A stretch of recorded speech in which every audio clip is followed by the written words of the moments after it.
So today we're talking scraps.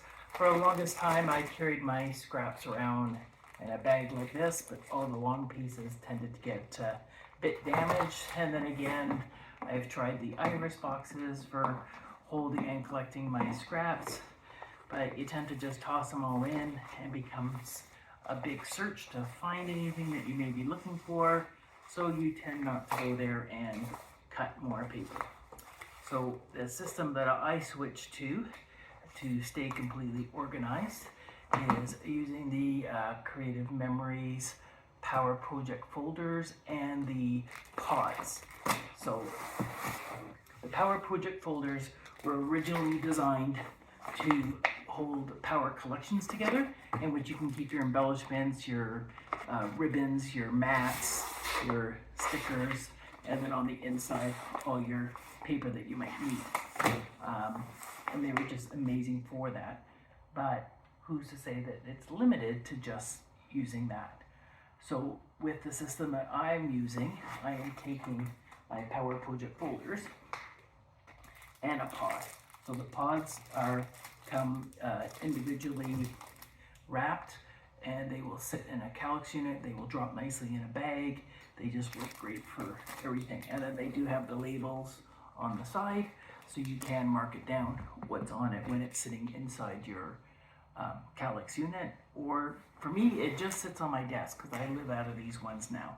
My Power Project folders I've been using this system for 3-4 years now. They were really big and bulky when I first started, and now I've got rid of so many tiny pieces that I'm able to store full sheets in my organizers as well. So how this system works: you're going to need your pod.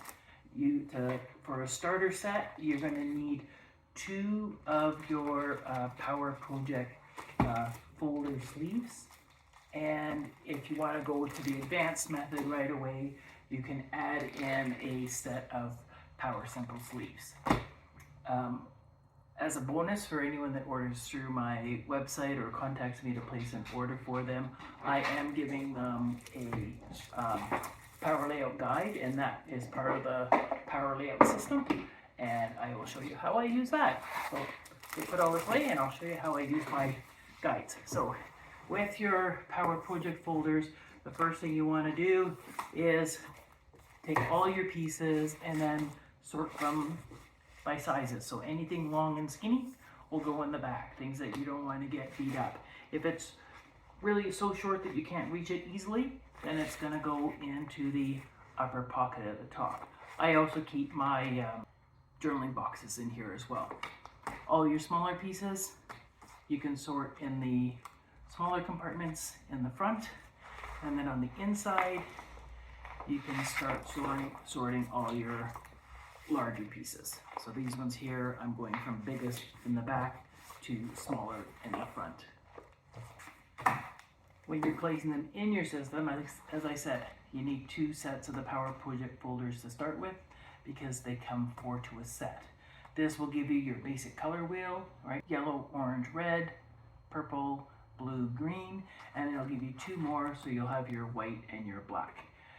And then I just kind of keep them by the white, black, and then the rainbow. And in my system, as I said, I keep one of the Power Layout box sleeves. Now when you're sliding your packets inside your pod, sometimes as you're coming down you might hit one of the front ones. So when I'm storing them away, I use my guide. So the purple comes before the blue and red. So I'm going to slide down the back side of the red where I know it's long and skinny. I'm just going to slide my divider in here, and this way I can easily put my sleeve back inside its spot. Then I usually just pull this one out and I store it in the back. Now with my dividers, let's grab the green one out here.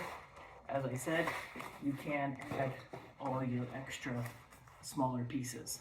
Smaller pieces, other shapes, large. Now on the inside here, in this case I am using the Power Simple sleeve. One of the reasons I like the Power Simple sleeves is because they are open on 2 sides, so you can just turn this down to grab any paper you want that's not that 12 by 12 size. And this prevents you from getting those little hangnails as you try dig in those other pockets. So this will sit nicely here. And then my full sheets of green, they just sit in the back.